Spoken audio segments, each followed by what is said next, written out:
everybody. Welcome to Tadaima, Terrace House Podcast, your weekly companion to your favorite show on Netflix. I'm Robert Scarpanito, and I'm joined here by Daily Wilhelm. Konbanwa. Jack Zapata. Shout out to all the Japanese salarymen in your fucking terrible kitchen with your terrible food and just kill yourself. Hi, I'm Kai. I didn't realize we had sad Jerry Seinfeld on our show this week. What's the deal with salaryman? Yeah, what's the deal with salarymen? Why aren't they all just already dead? Laugh Anyway, at my and we jokes. also have Colin Sparley. Jesus Christ. Anyways, the suicide rates in Japan, let me just crunch some numbers. Yeah. Jesus. Real dark. I have words about that comedy routine, by the way. Oh, same. I About said half his of them training, here.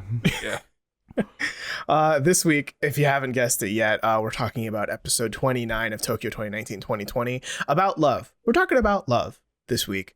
And there is a lot of love and not love going on. Let's talk about love. Yeah. Let's just dive right in, because this is a huge fucking episode, 50 minutes, and it's chock full of just, it's everything. What is Everything. going on? This show is like banger after banger, just chock full of disgusting, just uncomfortable moments. Well, Yeah. that's not a way to sell it. But like in the best way. I thought it was a good But we episode. love I it. thought it was just, like you said, just jam-packed, man. There's a lot to unpack here. Yeah, there is. So let's start at the beginning like we always do. We're with the panel, and we have a guest panelist for this episode and presumably probably the next episode. We have comedian Chiemi Buruzan, I think is the way you say that. Nice. Yeah. Not Not familiar. She takes the spot next to Tokui. She sits on the couch next to Baba, which is a little bit respectful there, right? Women can't sit on the floor. That's also true. It's illegal. Yeah, in your new Japan. world order. Yes, in my new world order. Absolutely. But yeah, I mean, they kind of go through, as they do with most of the guests, right? They go through kind of like quick hits of like what's your favorite Terrace House moments and stuff. And you get the sense that Chiemi is into the younger boy who stumbles through life and learns, much like Yudai, except he didn't learn anything. Shout out to Yeah. our boy Yudai. Yo, You know, he we were is our watching- angel. Our You're guardian my angel. angel. Yeah, he is our angel, official. You know, I was watching the episode and they showed the picture of Yudai and I said Uchi out loud because I don't know why I got those two confused, but he looks like Uchi to me at a glance. oh, Yeah? I don't Yeah. know. He reminds me of him slightly. that's a cut on Uchi. Yeah. I like Uchi. But she also liked Ruka's speech, his whole English graduation speech. So it was very cute. He cried. She was like going to cry right then and there about Oh, it. Like, yeah. thinking It was about really it. sweet. I mean, we all kind of did too. And you can hear that in one of our live reacts from a few weeks ago. If you It's want. true. Yeah, if you want to hear, just fucking ball our eyes out. Mhm. I don't know. I did find this funny too. This is a kind of a recurring thing on the panelist segments for this episode. But you has a thing for deep voiced men who talk in very deep, dulcet tones.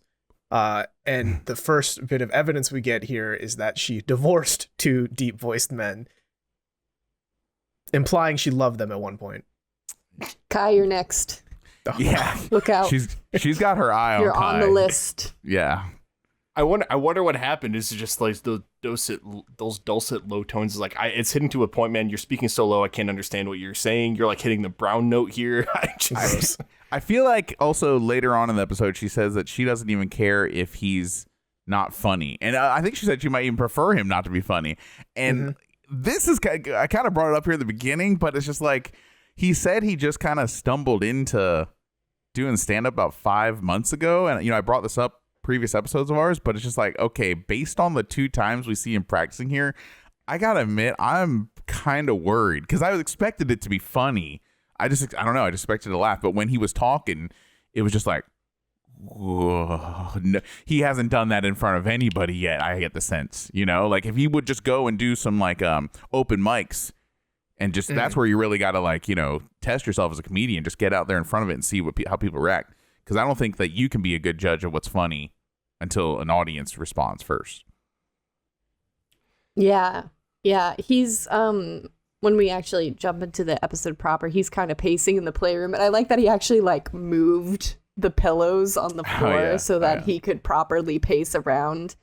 And on his busted iPhone, like that screen is cracked. He's like recording things and listening to them back, and I really hope that he adjusts what he's going to do because of what he heard, because like literally what Jack started out with, it was essentially the same thing. Why don't you kill yourself? I don't understand why they're still alive. Like, it really sucks to be a Japanese salary man. And like, it's like, dude, okay, yeah, but and go on. And? Exactly. And are we just like, what it was, I hate to say it, but it was exactly like what I was scared it was going to be like, where it's like, okay, he cited already that he likes Chris Rock, and it just seemed like a dude that is not very funny, which brings me to a second point, but a dude that's not very funny naturally and normally in his day-to-day, just doing his best impression of Chris Rock, because that is subject matter that Chris Rock talks about.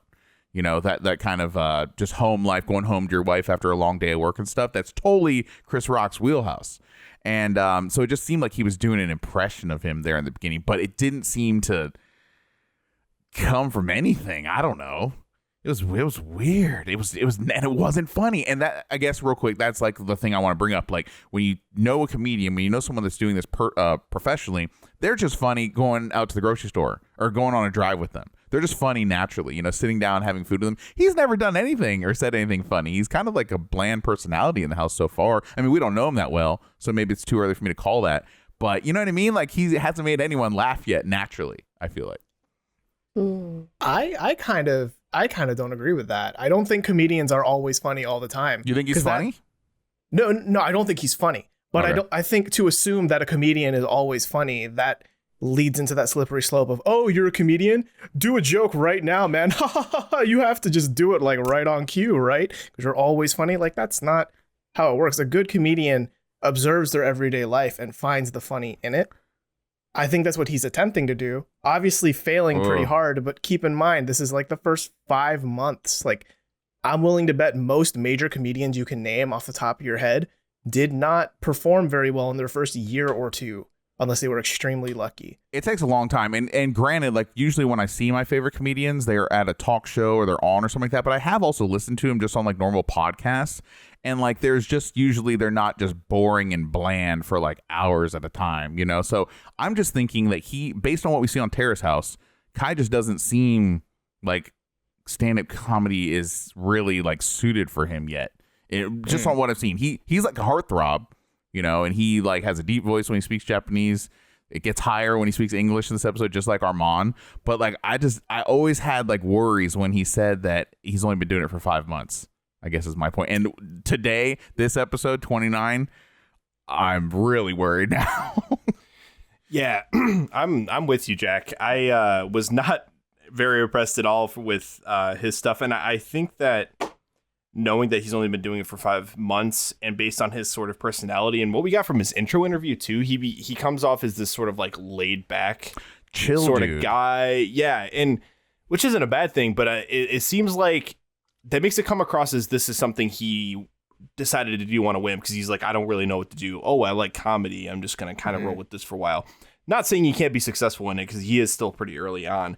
But one of the other things that I wanted to bring up that for some reason, I don't know if this is a big deal or not, but it hasn't been acknowledged, is he's doing an English speaking routine, very much rooted in like Western style comedy, like US style comedy in Japan. Like, you know what I'm saying? Like, very curious to see like what kind of like venues he goes to. Yeah, and he's like he's a hafu, right? Or is he all full Japanese? He's half. So like, don't you think? I mean, you know, I don't think native Japanese people in Tokyo, Japan, are going to appreciate some dude up on stage that's hafu, that's speaking English, that's saying that Japanese. I hope he doesn't use that joke. Japanese people need to kill themselves. Like, it's not even funny. Like, that seems like he might get some tomatoes thrown at him or something. I don't know. Right. It's one thing if that was like part of the joke, but if that's like the heart of the joke and that's the only line you're going off of, at least based on what we've seen, that's like, whoa. Well, yeah, like Chris Rock has demonstrated. Yeah, Chris Rock has demonstrated that's a funny premise from which comedy can be birthed from, but it can't be the punchline like, go kill yourself. That shouldn't be the punchline. Right. Ooh, I don't know. I'm worried. I'm still thinking like we're not going to see him. I think he's not going to knock anything out of the park. If we see like a full on, he's in front of people doing a little sketch kind of thing, he's not going to kill it, right? I mean, that's just fact of the matter, right? I was hoping though. I don't know, man. I when I heard, he's only 5 months in, he's not going to be funny. Period. Flat out. That's just kind of how it is, right? It takes a long time, and it takes a lot of failure on the stage for you to build up the right rhythm and the right observations to really be able to nail a stand-up routine, because you're on your own on that stage. There's no one there to help you. There's no one you can bounce off. There's no one who gives you a cue card, right? It's just you. Yeah, I mean, the thing that I'm scared / excited for is we're probably going to get a scene where he bombs. Like real hard. And I think it's it's probably going to be one of those things where everyone in the house comes to watch him and they're just like, "Yay, yeah, you did great. It was so funny." No, they better not. I really want, he just does one. It's just the people in the house. Or yeah. Oh no, they're cheering in the back. Oh man. I feel like Hana's gonna be either totally like, wow, that was great, that was so funny, I couldn't understand most of it because you speak really quickly in English, or she's gonna be totally real with him, like performer to performer, like you need to work on this, like no one was vibing with you. Like I'd like to see what kind of relationship they wind up having, because right now I feel like it's very one-sided in the idea that the same way that Hana was with Haruka, she was just like, oh no, I need a shoulder to cry on and someone to talk to, and that's what she's doing with Kai now, because he was receptive enough to talk about Ryo with her. My 2 final thoughts on Kai here, right at the top, is that he might actually be a comedic genius and just doing this for Terrace House and just being really weird and awkward, like while he's being recorded, and then go crush it on stage. And that would be fucking awesome. And that would be comedic genius if that is what he's doing. I don't know. Obviously, we'll see. Hopefully we find out. My last thought here is, do you guys remember callback here to Armand, and wasn't it Momo, the ballerina in Boys and Girls in the City? That was the last time we saw any stand-up or any comedy on Terrace House, and that wasn't good either. Come on, give us some good comedians. Yes, that was dumb. That was like a kindergarten joke. It was Japanese comedy for sure. I mean, it's gonna differ from. I mean, there's a lot of cultural barriers there when it comes to comedy, because our comedy is very referential here. Yeah, it's referential. To a lot of the cultural stuff that we have. So I don't think it's going to hit the same. And that's what I'm scared with Kai, though, is just... he doesn't have the cultural reference, There's just, that, and there's just not going to be a big audience there that speaks English. I wonder about that, yeah. I think I am worried. You have to narrow it down more. There's not a big audience that necessarily speaks English, but then understands the intricacies of Japanese culture enough to know why there's a link between Japanese salarymen and suicide. I just hope he just goes... there is a link there in Japanese culture for real. Yeah, well, he's talking to a culture that has a word. I can't remember the word, but for working to Karoshi. Death. Yeah, thank you. That's how prevalent it is in society. They have a word for it. We don't have a word for that in America because it's so rare. Because Americans don't work hard. You said it, not me. Not me. Yeah, but Hana comes in though, right? And she here's part of his performance, but I don't know if she actually like processes like what he's saying. I can't. She doesn't speak very good English. She was saying, right? No, she needs she might need a translator. And he's like, "Oh, that's a funny part for a bit." And I was like, "No, it's not. Don't write that down." let me put that in my little notebook. Yeah, I was like, I guess anything can be comedy, but I don't know. I just don't know if he has the instinct for it. But again, if he's playing us and if he's just like, just sandbagging it here on the show and then going to crush it, that's the best case scenario. I hope he's really good. I always hoped it. When I heard he was a comedian, I hoped he would crush it. One last thing I do want to leave on this note with Kai, because we're talking about his comedic chops and possibly lack thereof. I think someone posted on the Terrace House subreddit recently about how he has a blog that he's semi-regularly updating, and it's in English. He writes it in English on his site. And this blog post is the first in like weeks, and he said something along the lines of like he's been focusing a lot on his drawing right now, and he hasn't been focusing on his comedy as much as he'd like to. So that kind of maybe makes me think. I mean, again, what we watched on Terrace House is like months ago, but maybe comedy isn't necessarily his number one priority. Unlike Ryo with his number one priority, you know. He was painting too this episode too, so yeah, he needs a hobby, man. I want to see his art, whichever of those arts it may be. You see, this is the puppet master, and this is the second dimension here. This is outer space, but okay, I don't want to see that bullshit again. I'm sorry, I don't. You know, I'm not on that level. If you write your name a certain way, you can see my name and your name. Oh God. I mean, what I will say though is over like and over again. The bits and pieces that we get of Kai in this episode, it seems like he's just someone with a lot of creative energy and not really sure where to direct it. You know, he's just kind of casting his net wide there. But he's pulling a Shohei.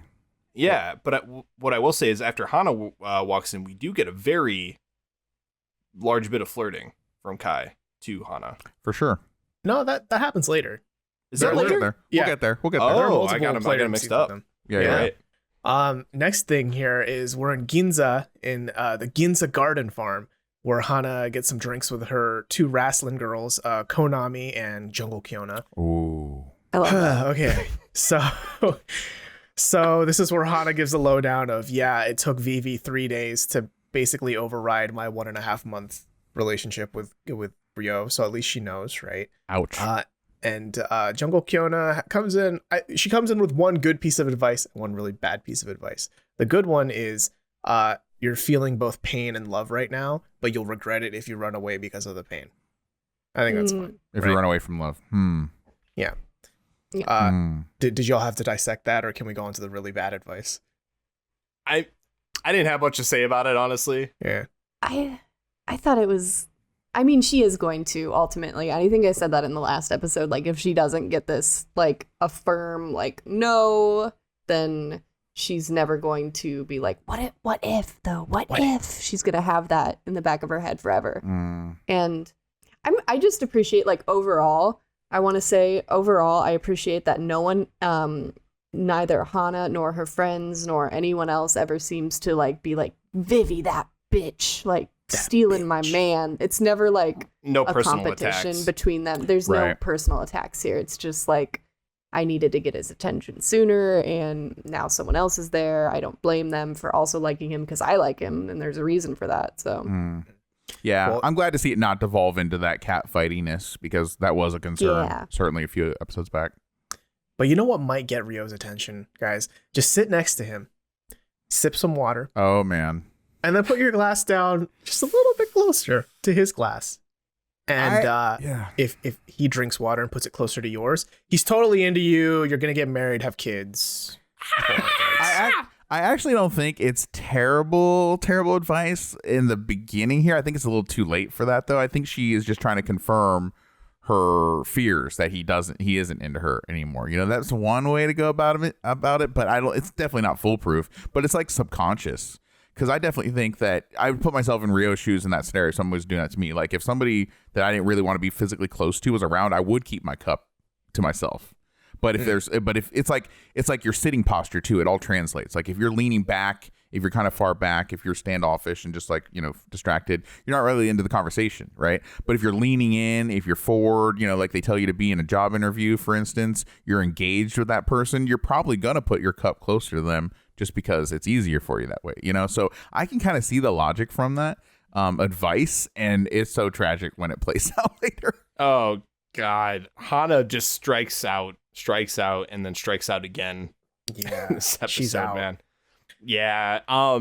What I will say though, there's something I have to rant a little bit about this scene. Was I the only one who was bothered by how obnoxiously loud her and her friends were being?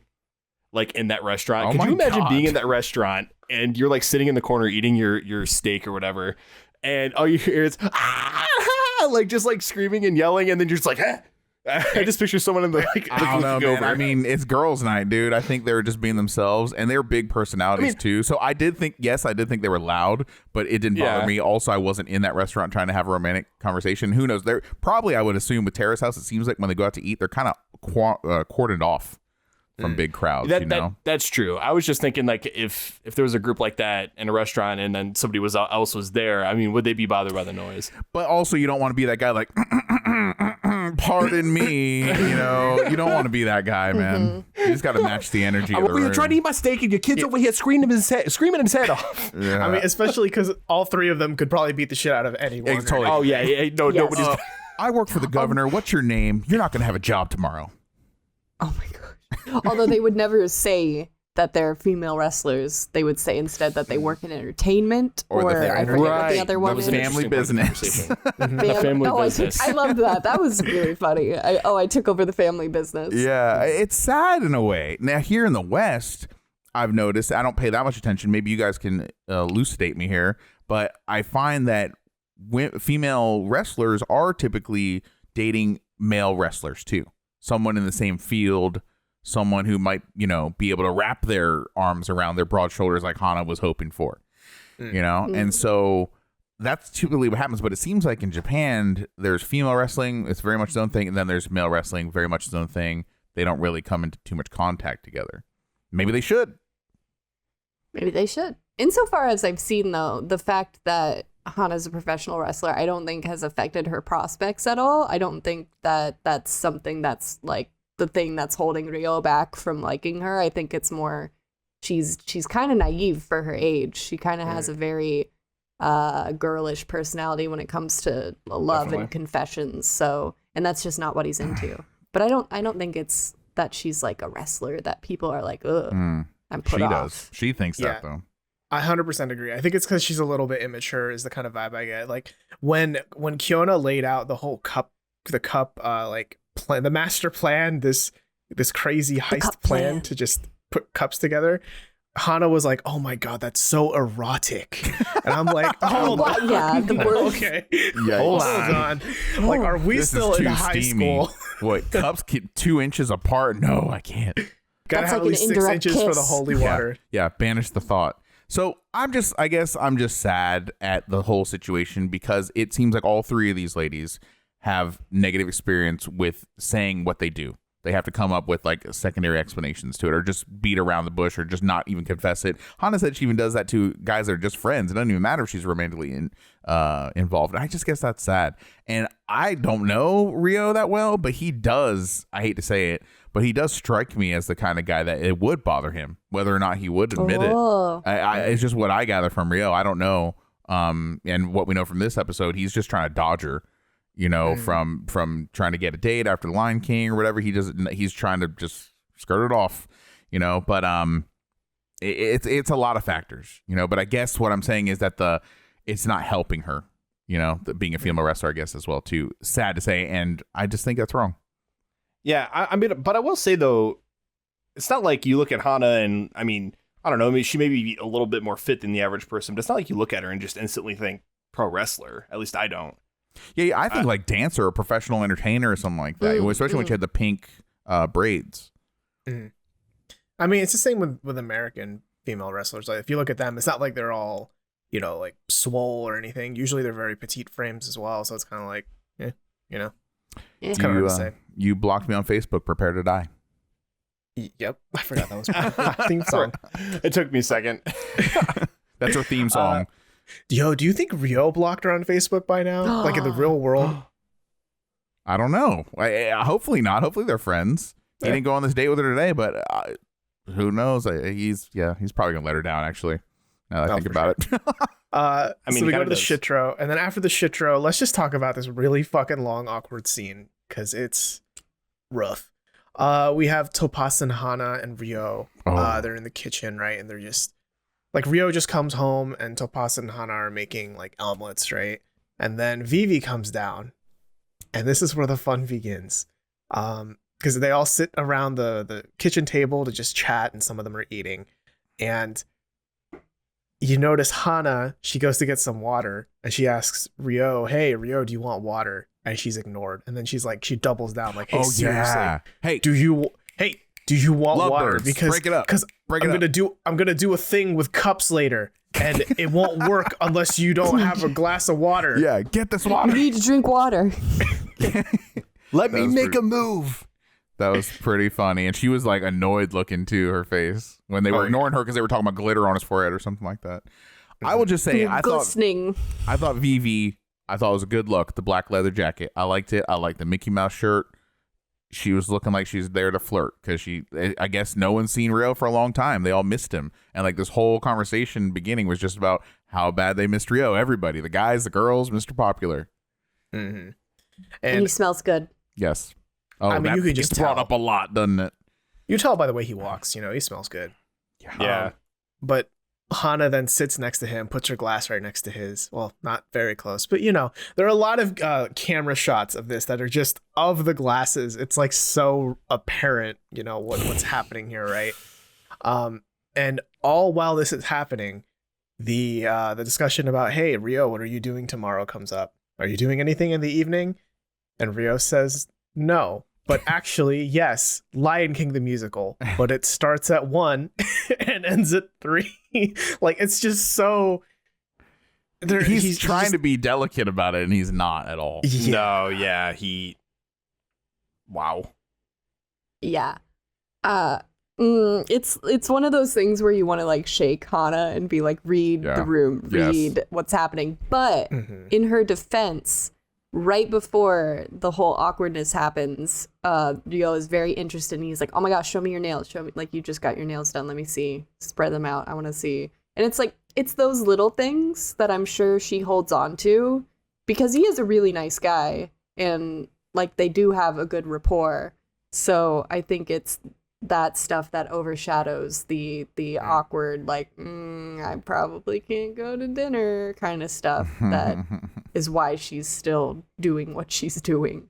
But that overshadowing is overshadowed once again when Hana comments about Ryo smelling good, but then Vivi's like, let me smell, and then Ryo gets up, outstretches his arm. Yeah, across the table. Yeah. So Vivi can then stretch herself over the table and smell him. And Hana, I think, I can't keep count of how many different expressions on Hana's face the whole scene. It goes from happy to sad to like doom and gloom to like shocked, yeah, horny. Yeah, it was a spectrum for sure. I think that there's just a lot going on here at this table too, because Hana just out of the blue brings up like, hey, Ryo, if you like somebody, ... you know, like all these like kind of like probing questions. And then it gets directed to Vivi as well. I think Topaz and Vivi are talking. Then Vivi says, you know, if you had asked me a week ago, I would have said I would have been aggressive. Hint, hint, hint. But now I'm just scared to get hurt. She gets so embarrassed she has to get up and go to the bathroom right after she says that. And then Ryo, the look on his face is like he knows she's referring to him. It's just like, wow, she is putting herself out there. Alternative take. Do you think Vivi's worried that Hana will be the one that hurts her with violence after with physical violence? Physical violence with a suplex. I think they're friends now. It's weird. Like they're like at the end of this episode, we'll get there, but like they all have this like common bond of Ryo not being a man to them, I guess is the best way to put it. She does not hold it against her whatsoever, which I think is good. It's nice to see. And I will say though, if Hana was going to inflict person or physical violence on Vivi, it would have been at the end of this episode. Yeah, probably. But I don't know. Overall, this whole scene was just awkward because you see Hana trying to court Ryo and it fails horribly right in front of Vivi, right? And Vivi's just watching this like, I know I'm winning, but this still hurts to watch, right? That's kind of the look on her face. And it's like, that's a really rough situation to be in for everyone involved. And it makes me wonder if Topaz is picking up the hints. Like if he's reading the room at all. Like if he knows. Yeah, I wonder if he's aware of the meta narrative that's happening I'll right bet now. you, in his head, I'll bet you it's just like, everyone here is older than me. They have the final say. That's all he can process. Just in his head, man, it's a shame that Ryo is going to be too busy tomorrow. Like he's just earnestly like, man, that's too bad that they can't get dinner tomorrow. It's all going over his head. Yeah. And I just, with her putting the glass down, she's also like doing the side eye, right? This weird, creepy side eye to Ryo, just observing what he's going to do with his glass. And I think it gets put further away. So she kind of has her answer there. It's true. But she's still curious. I would also like to bring up, I think it's in this scene where we actually have Vivi ask Emika about Topaz and what's going on between them. She's like, Emika's not at the table. That is also later. That's also later. Man, I keep getting my timeline messed up. It's okay. A lot of this episode happens in this room, It's true. This kitchen living room area. Yeah. But let's see here. I think Topaz goes upstairs, and then it's just Hana and Ryo. They're cleaning the dishes, right? And then Vivi comes back downstairs, and it's at this point Hana just kind of like jets. She just leaves. Meanwhile, Vivi's like, "Oh, I'm so cold," and then you notice her rub. I think like Ryo's arm, just like, you feel how cold my hands are. Yeah. She touches it, like, check it out. Yeah, physical touch. Yeah, she missed him, man. She really missed him. And then she reveals later that she was saving Mondays because some droopy-eyed guy told her that he was only free on Mondays. Like, oh my gosh. Yeah, but do you guys know who she's talking about? It's so thick. It's totally a thing here, though, guys. The boyfriend hoodie is a thing. Oh, absolutely. And they want it to smell like you, basically. Exactly. It was such a flirt. That's that scene at the kitchen sink where she's like, "I'm cold. You feel how cold I am?" He's like, "Don't you have a hoodie?" And she's like, "Yeah, I brought hoodies with me, but all of them are super thin." Like, I was just like waiting, and he's like, she's dropping major hints, and he's like, "Well, I mean, I have a hoodie. Maybe you could borrow one." She moves so fast because she's like, they want to have like matching necklaces. Now she wants to wear the hoodie. It's like they haven't even gone on a date. Am I mistaken? They've had one talk or two talks on the couch. That's it. They've had 2 super horny talks, and sometimes that's more than any date can do. Sure, but boyfriend hoodie time? I mean, wow. And she's like, "I hope it smells like you. I would like it if it smells like you. Don't wash it." Like, oh man. Yeah. And then she's like, "When I give it back, it'll probably smell like me." And he does the move. He does like putting a hoodie up to your face and sniffing it. And I was like, oh, because for some of this conversation, I'm like, he almost seems uncomfortable with like how thick she's laying it on. But in that moment, it was like, okay, this is mutual. I don't like the way Ryo does that kind of stuff. I don't know. I don't like the way he did his hair flip, even though that was so cute and that worked for her and she watches it every night before she goes to bed now. I just don't know. I don't like the way Ryo's been flirting lately. I think he was better at it before, but he's like a fan of the high five too. And I'm starting to get the sense now that he uses maybe he thinks of this is like a tell that he doesn't even know about. Like professional poker players, they have tells that they're just it's unconscious. I think when Ryo high fives somebody, that's almost a bad sign here. Because he high-fived Emika when Emika was coming on to him close, didn't go anywhere. And it seemed like he did it out of embarrassment here today to Vivi. Like, she said something like super forward. He was like, put his head down. He's like, "Okay, high-five me." And it didn't seem like it was a warm reception, I guess. Do you think that's from basketball? Like at the end of a match, you walk by the opposing team players, you high-five each other, like, good game. Like, for him, that's like internally in his head, like, the high-five is something that I reserve for people I will never love. Maybe it just now that I see it the second time the way he did it today, I don't think the high five's a good sign. But yeah, I could be wrong too because he did ask her to go up to the playroom afterwards. So take it with a grain of salt. What I'm saying here. What I will say though is it came across to me that I think Ryo was taken aback by how strongly she was coming on. Like it was almost like disbelief or something like that, or shock or something. It was. He seemed embarrassed. Yeah. It's like he didn't know what to do. A little flustered. We talk about him like he's a really smooth guy because he is very popular. He's Mr. Popular. He has all these girls coming on to him.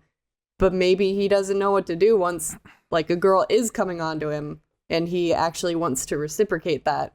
But it was thick because she was like, "Well, my future plans involve moving to America. You said you wanted to move to America. You would want to move. Maybe we can move together." Oh, that was like, rough girl. Too. Yeah, now we're gonna move in. Yeah, let me meet your parents. Like, dude, nothing ruins it worse than moving too fast, I guess. They haven't even gone on a date yet. And it doesn't matter. I can tell you, it does not matter how beautiful a girl is or anything like that. If things move too fast, I mean, timing is such a key ingredient here, you know? And so it's just, like I said earlier, too, another episode, that I get the sense that Ryo's kind of the guy that almost just feels like he wants to be able to know that he can if he wants to, which is shitty. But I can see that playing out here, too, as well. You know, when he said that basketball is his number one priority. I mean, of course it is. But that's going to be difficult for Vivi to accept, too, with her feelings currently. And this whole shebang is also difficult for Hana to accept. Oh, I think it's time for us to talk about the pink-haired elephant in the rafters. In the rafters. Pink-haired elephant in the rafters. Because this is edited so well for the show. Oh. It's just throughout the scene where Ryo and Vivi are sort of flirting, and maybe Vivi's coming on a little more strongly than Ryo. You get a shot that's looking up into, like, I guess a window kind of thing from the second floor to the first. From the girls' room, empty. I think, yeah. Yeah, it's empty for like a half second, and then whoop, peering up. Yeah. There's Hana. There's Dude. I heard a pipe whistle when that happened. Yeah, it was not subtle at all, and Ryo saw her, and it was Yeah, hilarious. 100%. It's like, you can't miss her with that. And he said with that pink hair, it's a dead giveaway. Come on. Dude, this is something that comes straight out of a rom-com. Like that legit felt like a rom-com movie starring Adam Sandler. Totally. I almost fell off the couch. I was laughing so hard. I don't know what she expected. Like, she was gonna catch him making out, or like what? It was awkward. Yeah. I hope she's like getting some lessons here as well, too, on like, maybe not good lessons, but like, I mean, maybe she's learning some things. Like, Vivi is being forward. She's the one that's seizing the initiative, you know. I guess it's just going to take Hana like a lot more experience, though, to get to that comfort level, though. But Hana's just like super shy girl, you know, not even used to being around guys. She can barely look at them, you know, without smiling or talk to him. She can't even handle Kai, a guy who she doesn't even like, telling her that she's pretty without like blushing and putting the pillow in front of her face and all that too, you know. So I don't know. Life's cruel, man. Life is cruel sometimes, and it certainly is not kind to Hana, particularly when she goes back downstairs and tries to ask Ryo out a second time. Yes, but before we get to that, I kind of want to shift the conversation here, because they interrupt the scene with a panel discussion. They kind of break the scene in half, right, to visit the panel and see what they're doing. And one thing I wanted to highlight with this panel segment is I think we've, at least for me, I've found my new favorite guest panelist, because there was a point where I kind of didn't realize Chiemi hasn't been on the panel for this whole time. Right. Like, she was integrated so well. She just spoke her mind about everything that was happening. It almost felt like she was at home on that couch. She's passionate about Terrace House, and it shows. She's like a huge fan of the show. And so she definitely doesn't stray away from sharing her mind. I think when she talks about Ryo might be more interested in being assertive instead of like being chased, I think that rings true. Like, I mean, we see that when he's extremely flustered on the couch, like he doesn't know what to do. You know what I mean? He's completely taken aback. He's so used to being the one chasing. And so I think she made a great point. She's a diehard fan. I think she said earlier, too, that she's seen every episode of Terrace House on Earth. So I'm assuming that includes BGND as well, too. And like us, like so many people we know, so many stories we've heard, she was scared to start watching Terrace House because she knew that she would go all in and be glued instantly. And that happens to everybody almost. Welcome. Yeah. Yes. Welcome to the fandom. Yes. I liked her on the panel, though. I think she did a great job. I wonder if she'll be on more. Like you said, Robert, she might be on the next one, but we'll see beyond that. I'm glad they're bringing replacements in for Tokui, too. They're not just keeping it empty and just talking to the plant the whole time. Yeah, and one thing I wanted to side note here, too, that I never thought about before was, like, so when they bring these guest panelists on, they have to, like, catch them up on scenes that haven't been released yet, right? So they're current. Think about it. Because when they sit down and record the panel segments, they'd have to be current as to what's happening in the house. Otherwise, they're going to be missing stuff. Yeah, right. They'd be like probably. 6 weeks behind. Probably, Yeah. Yeah, I wonder if they get like an early screening, or maybe if they just get like cliff notes. Yeah, just a quick little I think it would be funny even if they just sent them in blind. Like, last time I saw, it was like Ruka was here. Wait, Ruka's gone? Who's this? Yeah. So are you people? No, get this shit. Ruka actually makes good pasta now. Oh, damn. But yeah, to go back to that scene, right? Where Hana comes back downstairs. Emika comes downstairs. So now it's Ryo, Hana, Emi, and Vivi chilling on that couch. Yeah. You have Hana right next to Ryo. Also, real quick though, before that happens, I think Emika and Kai come home and they just like happen to run into each other walking in. They weren't together, but Kai was just like dripping wet. And I just thought it was really funny, the look on his face. Was it raining? Yeah. Had to have been. Yeah, they commented that like, oh, it's raining so much you can hear it inside. But back to the point though, Hana, this was so sad. This is where dreams go to die. It's just like, oh my gosh, like how much do you want to like bludgeon yourself with rejection, lady? Like she sits down, she's like, so to pick up our conversation from the dining room table, you're getting off at 3, you're with your friend. My match is over at noon. Let's do this. And he's just like, oh, oppai pub, that's crazy. Yeah, just completely interrupts the conversation to listen to this conversation happening on the other side of the couch. So brutal. Like that was like his reprieve because he was like literally like, well, it's an hour and 20 minutes, so then that means it's 3 o'clock. Like, boy was trying to do some quick math to be like, this isn't gonna work. He just should have said like, oh, my friend and I, we were already supposed to get dinner, but he shot himself in the foot by saying like, oh, it ends at 3, so he left himself open. And then grabbed onto the first thing that he could, which was oppai bar. Oppai bar. Grab on, literally. So is that like titty bar? Can you? Oh, it's far more than just a titty bar. Is it? Friend. I mean, okay, so it's a titty bar, but so it's more than just a strip means club. Boobs, right? Well, thank you, Derek. Oppai means oppai means boobs. So you know. Yeah, so it's not a strip club, right? It's not like you all gather around with your friends in sweatpants and watch a girl dance. Basically, imagine a normal bar, and you're sitting at a table with your other friends across the table next to you, right? And you're all just drinking beers, you're having fun, but also all of you have a hot Japanese girl sitting on your lap without her shirt on, or maybe a bra on, or maybe nothing on. Really? And you get to touch anything above the belly button. How do you know all this? Wikipedia. So Emika has always been accused of being the high class escort, you know, and so she's the one bringing this up. I wonder if this is like maybe like, hey, I'm thinking of applying. I just wonder what context this was brought up by, because it seemed to all stem from Emika. What if that's her part-time job? There's a lot of what ifs here. There's a lot of what ifs. So here's a secondary, what do we call these? Conspiracy theory. Who is this mysterious friend that Ryo is going to Lion King with on a Monday afternoon on his one day off? This does not seem to me like a, hey, bro, my 7'8" center who I work out with and play basketball with, let's go watch the Lion King. This seems like a romantic kind of date. I mean, granted, it is in the middle of the day, but he doesn't have any kids. He's single.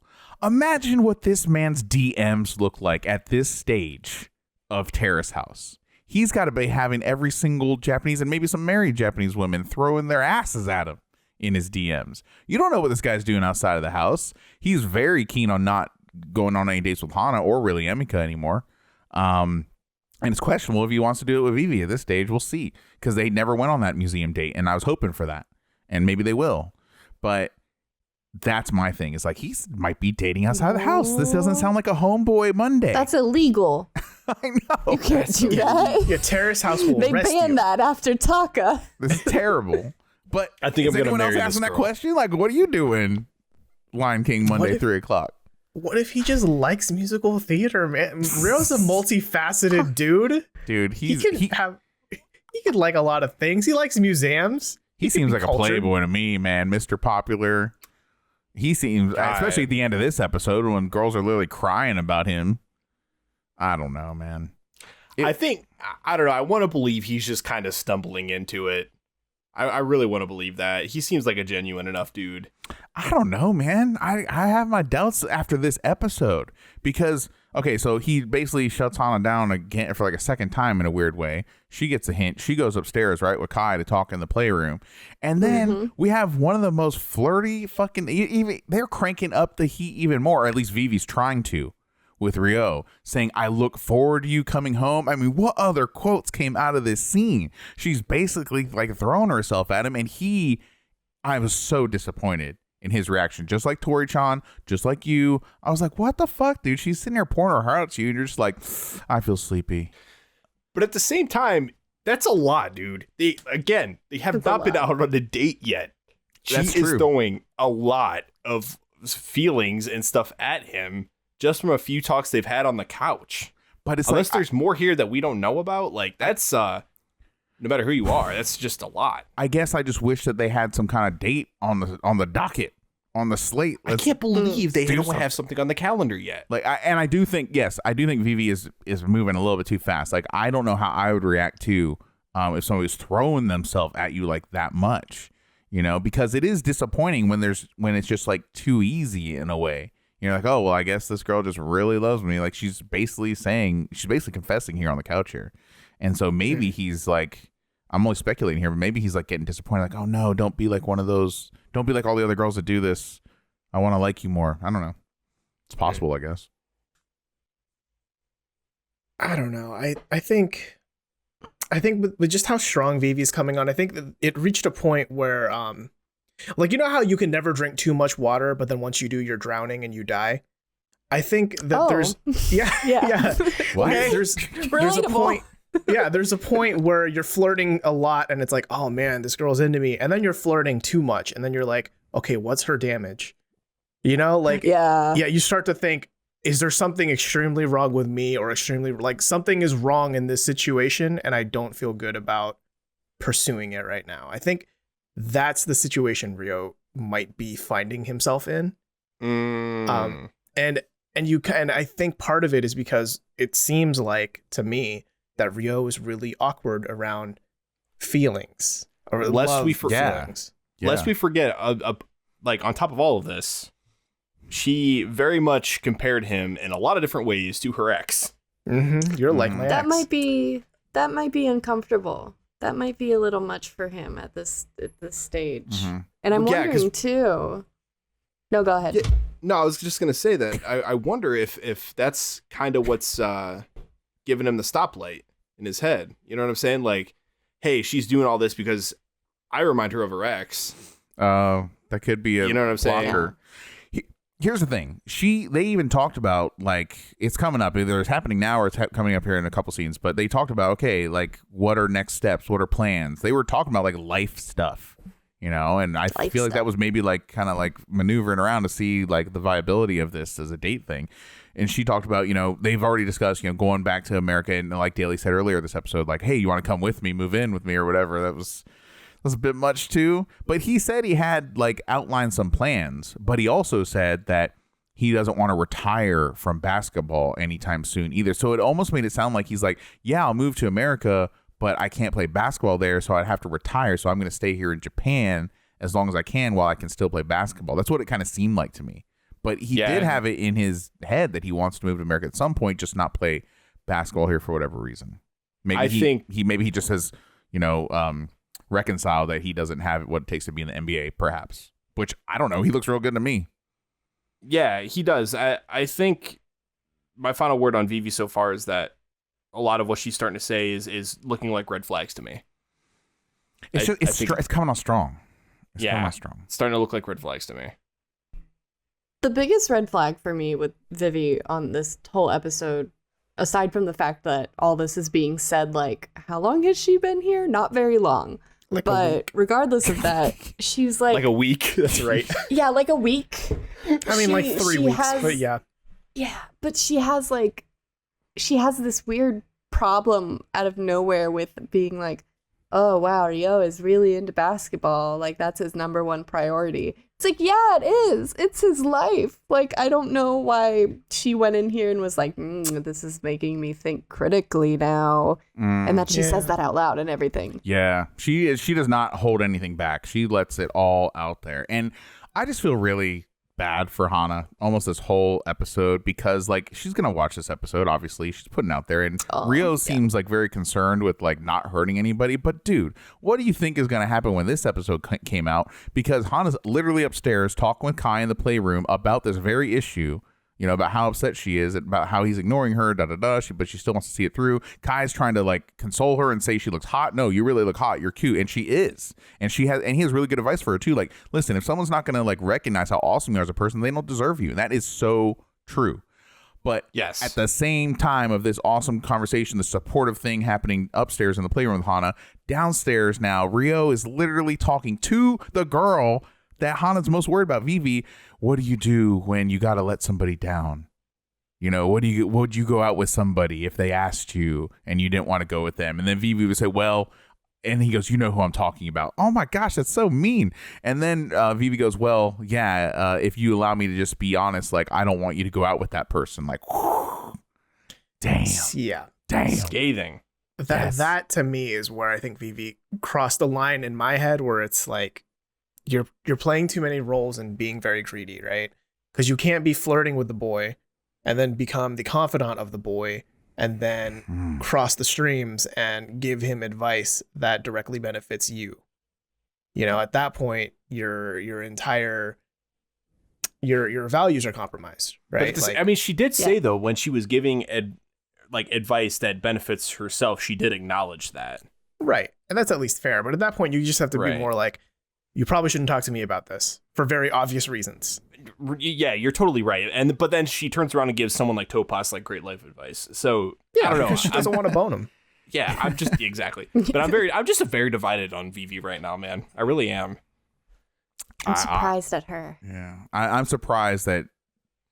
Keep saying it. They haven't even gone on date 1 yet. They've just talked on the couch and it's already at this phase. It is moving too fast. I just don't. They're like 6. They're like probably a year into a relationship in a week. So we have our doubts about them at this phase based on Ryo's kind of lukewarm response. But at the same time, he's like, hey, are you tired? No, I was going to stay up for a while. Do you want to go up to the playroom? And I've been saying this with every couple all Tokyo 2019, 2020 is like, go up and cuddle and watch some movies or play some games or get close the proximity down to flirt. And finally, Ryo, it seems like he's like, hey, let's go up to the playroom. Who knows what's going to happen up there? But I was like, oh, he wants to progress this a little bit because he really, after her saying she doesn't want him to go, I think it really just like, okay, I can't be beat over the head with this hammer anymore, this love hammer. Like, okay, let's go upstairs and cuddle and see what happens. I would assume they'd probably make out. But what do they find when they go up there? Because the camera cuts back up to the playroom. God. Yeah. Pain. It cuts up to Kai and Hana, right? And I do love how this all started with Kai is presumably just, I guess, has he been in that room all day practicing his comedy? Is that kind of like the... He's never left. It seems like it comes across that what way. was he saying the second time that was bad? It was, I don't remember what it was. I don't remember it because all he was saying was like fuck and shit and fucking and goddamn shit and fuck and all the time. The way you cuss too, it was like gratuitous. Like it was, you know what I mean? It didn't even seem natural. Like he can't really speak naturally yet.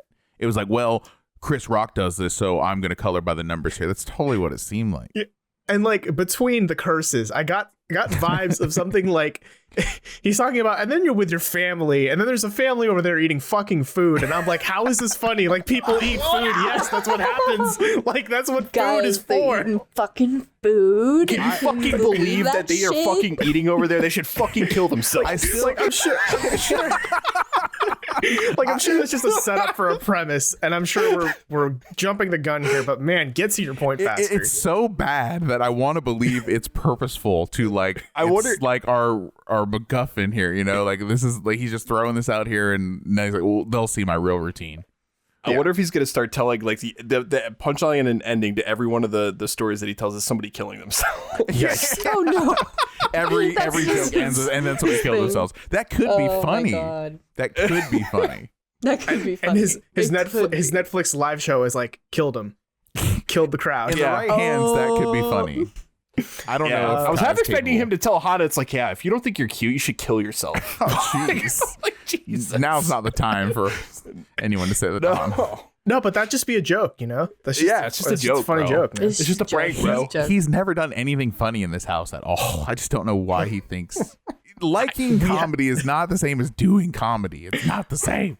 To be fair, we have been laughing about him, Yes. about him, around him, or maybe perpendicular to him. and our laughing has been Kai adjacent.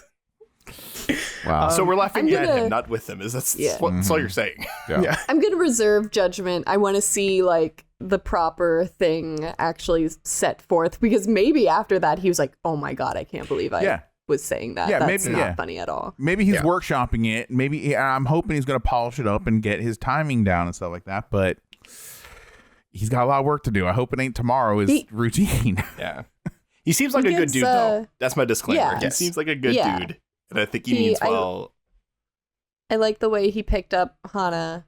I like the way that he kept insisting on speaking in English, and she was like, "Stop!" Yeah. She was like, "Just don't speak in English." Gotcha. He was. Tell me more. I want them together. He I was think they being a good friend. Yeah, I like them. Mm. I like them as a couple. I really do. I hope they have chemistry. Hana's just way too focused on Ryo right now, so she's not even looking at Kai as a man, really. But Kai's being that friend, that shoulder, that rock. He's giving her good advice. I think he's just being honest and being sincere for the most part. I don't think he's like, "Oh, this girl's vulnerable, I'm gonna pounce." I don't get that sense from him. Yeah, no, I didn't even read it as like him trying to flirt, like you said earlier, Colin. But I can see where you get that for sure. But like he just seemed really genuine, like just trying to like cheer her up. Yeah, I mean, you're right, but I think that's like doing it with an ulterior motive of winning points. Oh yeah, and he did. You know what I'm saying? I bet he did. Yeah. I think he's still in the phase of like, this could just be a friendship. Like I'm not willing to jump to the point where he's thinking like, can't wait to bone down, right? I mean, he liked Vivi, and this kind of just got a thread that just got dropped. Like, okay, he likes Vivi. Vivi went on that date with him. Nothing else happened, and now he's just painting in the room. I'm not going too far back, but he's painting in the room, and now he just has to hear Vivi talk about how much she likes Ryo. So he's just picking up the hint now. So I hope he's dropped anything with Vivi at this stage. No, the vibe I got from him right now, it's a very like non-pandering Yas Queen kind of vibe, you know, like you're funny, you're cute, you're everything, right? Like he said literally you're everything. Yeah. Like that's pretty strong, right? I'm everything. Yeah. And she needs to hear it right now because her confidence is so low. Yeah. Yeah. And while all of this is happening, Ryo and Vivi walk in. Hey, I've never been in this room before. Vivi again. What is with all these people that don't know the house they live in? But yeah, that's her first time there. I guess she's only been there a week, but they play it off, and to varying degrees of success here. Everyone is playing off this Mexican standoff we're now finding ourselves in the playroom. Yeah. This is an awkward scene because I love how Kai asks like, "Oh, what are you guys doing here?" And Vivi's like, "We just wanted to see how you're doing." And it's like, "Really? Yeah, we wanted to see really? dude, Y'all have been flirting downstairs. Talking about love. Yeah, flirting downstairs this whole time, and then all of a sudden they were like, "I wonder how Kai's doing in the playroom. You know, Let's check it out." You know, Hana knows that they were trying to be alone. You know it beyond doubt. And Kai's like, "Oh," and he just kind of outs Hana. He's like, we're talking about love. Like he didn't have to say that, but he wanted to be open. It needed to be said. We need to stop beating around the bush, and I appreciate him for that. Fair enough. Fair enough for that. And then Hana's like, "No, we weren't. No, we weren't." He's like, and then he's leaning off. He's like, "Don't put that shit on me" in English. That's pretty funny. I like that. It was Yeah. great. Yeah, and this was just They all a start really speaking English again. Yeah, I mean, Kai and Ryo have a little bit of an English conversation here. This is where, Ryo reveals, "Oh, basketball is my number one priority," right? And I think that was a really baller, pun intended, I guess, move from Kai to, like, at this point, this entire area is awkward, like, ground zero, like, this is the worst. So I'm glad he directed his question at Ryo, and it was about anything but love, Hey, so basketball. Yeah, I guess he's trying to skirt it, but I really think Vivi and Ryo were gonna mac down up there. I got that feeling totally is where that was going. But then it got really fucked up because now they're talking and Hana's there. It's awkward. But now it's Ryo talking about how love or a girl isn't his priority right now. And if we flash back weeks and weeks ago, Ryo said to Hana, or maybe just last week, he said to Vivi that the next girl he dates, he wants it to be the mother of his children. And then I said, well, it's going to be impossible for you to date anybody then if that's the high bar that you're looking for here. They have to be the mother of your child because arguably his popularity has probably never been higher. And like I said, think about what his DMs look like right now. All the girls hitting him up on Instagram or whatever. Like, I'm sure he has more choice now than ever. of anyone to date. He's like the heartthrob of Japanese reality TV when this was on TV, probably. Well, you'd have to think that that's part of the Terrace House bump too for a lot of the guys that come on the show. Everybody, girls, everybody. Yeah, I mean everybody. So that just comes with the territory. I mean, I'm sure the people hit them up and be like, "Oh my God, date me, please." Yeah, probably the weirdos. Yeah. But this, instead of it being like this really high moment where they might make out, Vivi and Ryo, now it's like, oh well, Vivi's thinking about this critically, right? As Daly brought up. Oh well, I have to think about this. And then she said to Kai, "What you just said really motivated me. I thank you for that. Gave me inspiration. Thank you for bringing that up," is the quote. And it's like, what she means there is like, I need to back off of Ryo. I need to focus more on myself. That's how I read that with Vivi. So good for her, because that's probably the best course of action. I think so too. I hope that leads to them like slowing things down. Please slow down. Going out. Yeah. No, you notice Someone that. hit the brakes here. Yeah, you notice that in the final scene of this episode, actually, Vivi kind of opens up a bit about that. But before we do, I do want to turn our hands back to the panel real quick in their final interjection on this episode. And I love how Tori misses Ruka, the simple times when it was just Ruka in the house, right? Because now everything's very complicated. If anything, if this past like hour of us talking has illuminated anything for you, is that this episode is full of complicated motivations from like at least 4 random people. Yeah. Things were simpler when we just wanted to be Spider-Man. Exactly. I think Ruka would be like, "Hey, I like Vivi too, guys."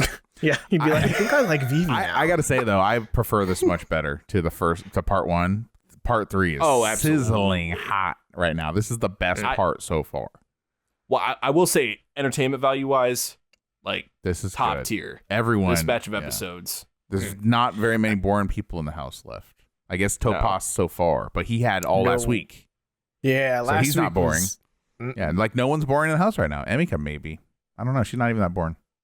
Props. No. They're good. It's a good group of 6. Hell yeah.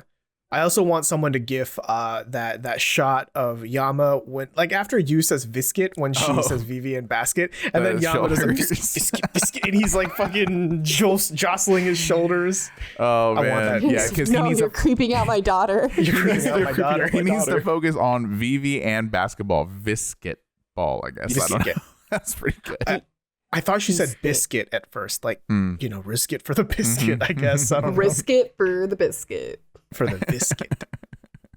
But now we're in the final scene of this house, this episode, and it's the kitchen, and we have Vivi, Emmy, and Kai. This is where Kai's painting off to the side, and Vivi and Emmy are just chatting at the kitchen, right? And this is where Vivi gets a little bit introspective, and she thinks, okay, I've noticed that I always tell myself I have a priority, but then once I fall for a guy, they become my priority and I lose myself in them. And then eventually, because I burn so hard, I fizzle out very quickly. Dude, that was mad relatable to me. Because whenever I fall hard too, I do tend to lose like focus on myself and focus on the other person. And whew, that was just ringing real true to me. It was painful to hear. Doesn't seem like the way to go. Seems like you should just focus on yourself the whole time. Maybe is the lesson to take away. I don't know. Be like Ryo. He focuses on himself and basketball. Guess so. Yeah, relationships make you make dumb decisions, y'all. That's rough. It sounds like a lot of people have been hurt on this podcast. There's a lot of hurt. There's a lot of love too.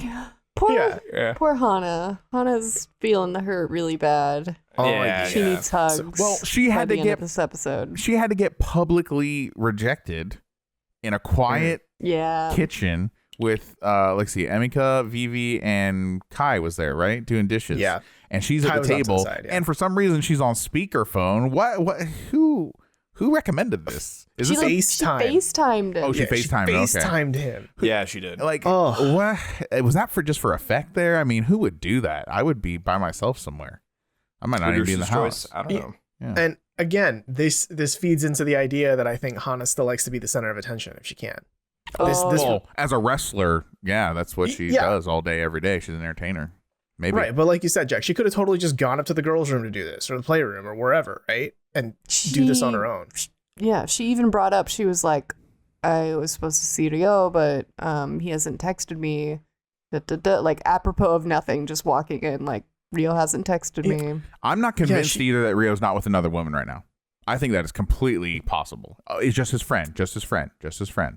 Going to see The Lion King on a Monday. That's a girl. Come on. No, come on. It could just be two dudes who like musical theater. In a hot tub? Let's bring this hot bros. tub. You can go see musical theater with your bros. Yeah, bro musical theater. I'm sorry, dude. Lion King Middle Monday, no chance is my opinion. Have you seen Lion King the musical? I want to, but you know what? When I go the first time, it ain't gonna be with a dude. Would you not go with a bro? No, I would not go with a bro. I ain't gonna bro down on Lion King. I'm just saying, man, you're missing out. Hey, Jack, you want to go see Lion King next week? Oh, you know what? Maybe now if it was on, like if they open up society, I might. Okay. Well, it's like, well, actually. But yeah, no, Hana here, she builds this narrative that I don't understand, right? Because she walks in real sad, but has a wrestler makeup on, right? And then she says the whole, like, I was supposed to get dinner with Ryo.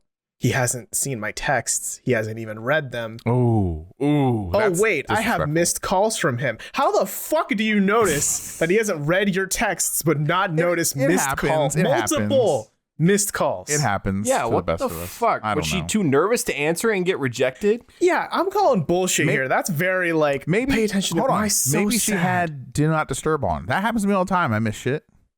Was Do Not Disturb on? I'm just saying. I don't know if it was purposeful. I'm just saying, once you have the information in your head enough to, like, say it out loud to people, I imagine you probably have the same information that's like, I missed a call. Mm-hmm. I hear you. You've seen your phone. I don't know. To me, it felt very. It happened. Yeah. She gets rejected. She goes upstairs to kind of sulk and change, she says. And then something interesting here, we brush on it, but it's just Vivi and Emika by themselves. And Vivi says to Emika, hey, I want you and Topaz to get together. And Emika says, yes. I don't know if that's going to happen. That was kind of like, whoa. That was surprising. I thought they were going in a good direction, but she said, I'm not so sure about that. But do you? Yeah, maybe she's just genuinely unsure. Sure, it could be a hopeful unsure.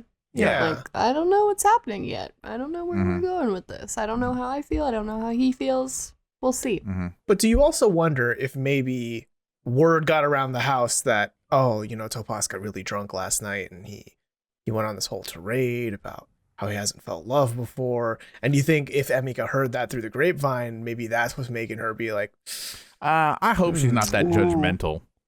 So Hana comes back downstairs from changing, and Vivi says something along the lines like, you look cute. And that's kind of what she says her makeup's cute or something like that. And that's what sets Hana off. She's like, well, I look cute, but I can't get a date. And it was so brutal. And then they all bonded. Enough. And Vivi even said, like, yeah, I know how you feel. Oh, it was painful. She turns around. She breaks down in front of Emika. It turns around. Hana cries on her shoulder, and that's the last frame. Yeah, but the dam just breaks open. Basically, this is a Monday. Keep in mind that Vivi was keeping open for Ryo because some droopy-eyed guy said that he only has Mondays off, so she moved all her shit. She cleared her slate for Monday. He's out Lion King with, I think, another woman. He's not coming home because now he's going to dinner with said woman, who I'm inventing in my head.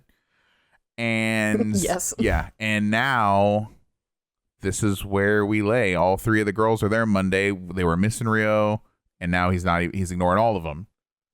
And it's kind of crazy. I really think that the fact that there were people in the playroom there when Ryo and Vivi went upstairs really threw a wrench in the whole thing. I mean, that's one of those like butterfly effect moments almost where I feel like if they went up there and kissed, it would go one direction, but since what happened, it might go in a completely different direction because they even talked about, hey, do you have plans Monday night? He asked her that, and she said no. And so, I thought they were going to double book. Yeah, I thought he was going to double book. Yeah, but no, now he's just going to hang out with his other friend instead. Yeah, I think that even if they had macked down in the tongue down, whatever phraseology we want to use for playroom time. The study of phrases. That's a word. But, regardless of what happened in the playroom, I feel like he still would have gone out with whoever, male or female, buddy or love interest, would have gone out with that person in order to have an excuse not to go out with Hana, because otherwise it would have created conflict if he was like, oh, I randomly made plans with Vivi even though you already asked me out. That's where I'm thinking. Yeah, I think Ryo right now is, I think the one thing, if there's anything we've learned about him, right, is that he doesn't like conflict in the house. Back when Emmy and Hana butted heads, the first thing he tried to do He's a wuss. was gel things over with the both of them, right? Like try to figure out some common ground. I think he's now realizing all the gears have clicked in his head. Okay, Hana wants me. Vivi is hella horny for me. Yeah. If I act on anything here, it's going to create conflicts in this house. Here, I think he's just not.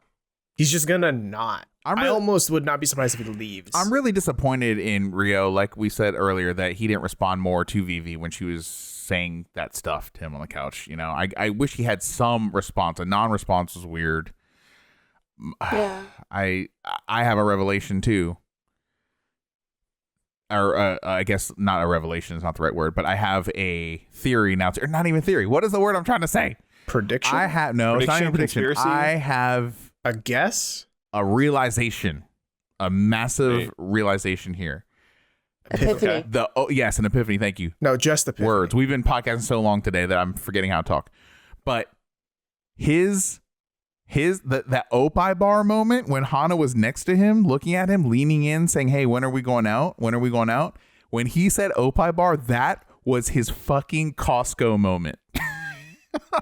Oppai bar, oppai bar, oppai bar. His magic words. That was his words to cast to distract from "I don't want to date you." That was Ryo's Costco moment.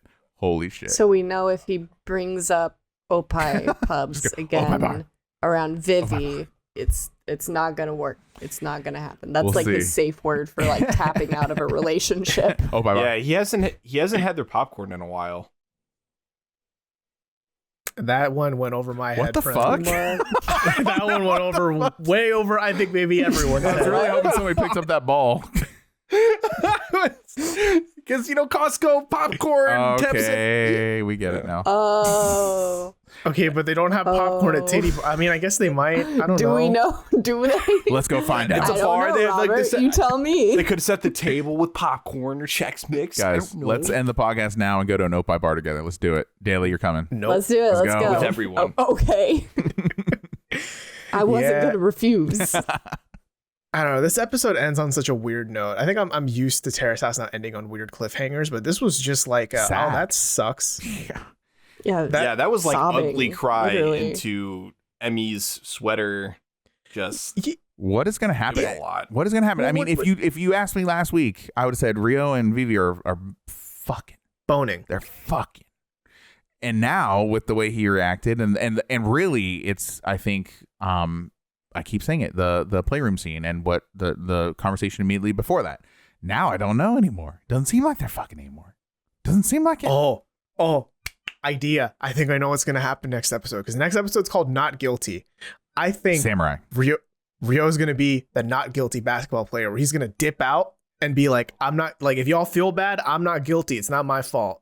I'm leaving. Ooh, Dude, I didn't break any hearts. If he fucking put that on leaves me. now, it's the ultimate fucking weak ass shit. I mean, I don't know, man, because we've also said on podcast previous that it would be the ultimate G move if he didn't get with Vivi. But now that the possibility is actually very real here, now I feel very disappointed.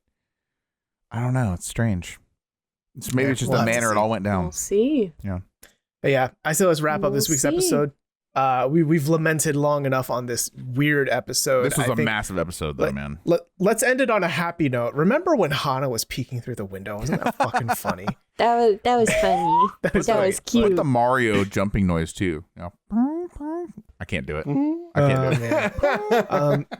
Yeah, no, this is just wild. This is just a personal milestone for us. This was our 99th episode. I mean, we've made more, Wow. but this is our 99th number one. Next week's gonna be pretty cool. It's our 100th. We're excited about Yay. that. Get ready, yeah, guys. Bam, bam. We're just gonna keep going forward. We're gonna keep covering Tokyo 2019, 2020, because it's pretty much over now, and we've got nothing to lose but to keep chugging along and keep watching this and get as close to binging as we can as a weekly podcast. Yeah, I would just say no promises, but maybe prepare to have some festivities to celebrate our 100th with us. Maybe get your alcohol out, your liquor out, and we'll see what happens. But we may or may not be drinking. We don't know yet, but be ready. Same. Yeah. We're going to be handed a cup and we don't know what's going to be in it. So we might get drunk, we might not. We don't know. Yikes! It's a mystery. We might die? We might die. All we're saying is, if you're gonna drink while listening to our show, cover your drink. That, and also if you're drinking next to someone, if you're drinking next to someone, put your glass just a little bit closer to theirs and see where they put theirs. That's right. Yeah. You know what? We're the podcast that puts our glass right next to yours. We love you, motherfuckers.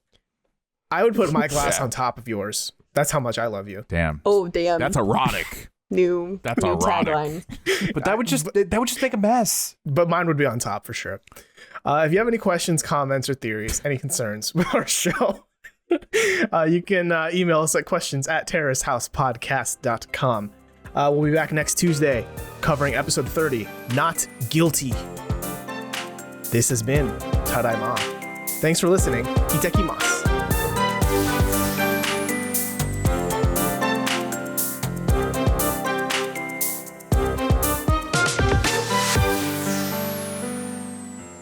If you enjoy our show, please like, comment, and subscribe, and ding that bell to receive notifications when we publish new content. Follow us on social media and check out our brand new Discord server, linked in the description below. See you there.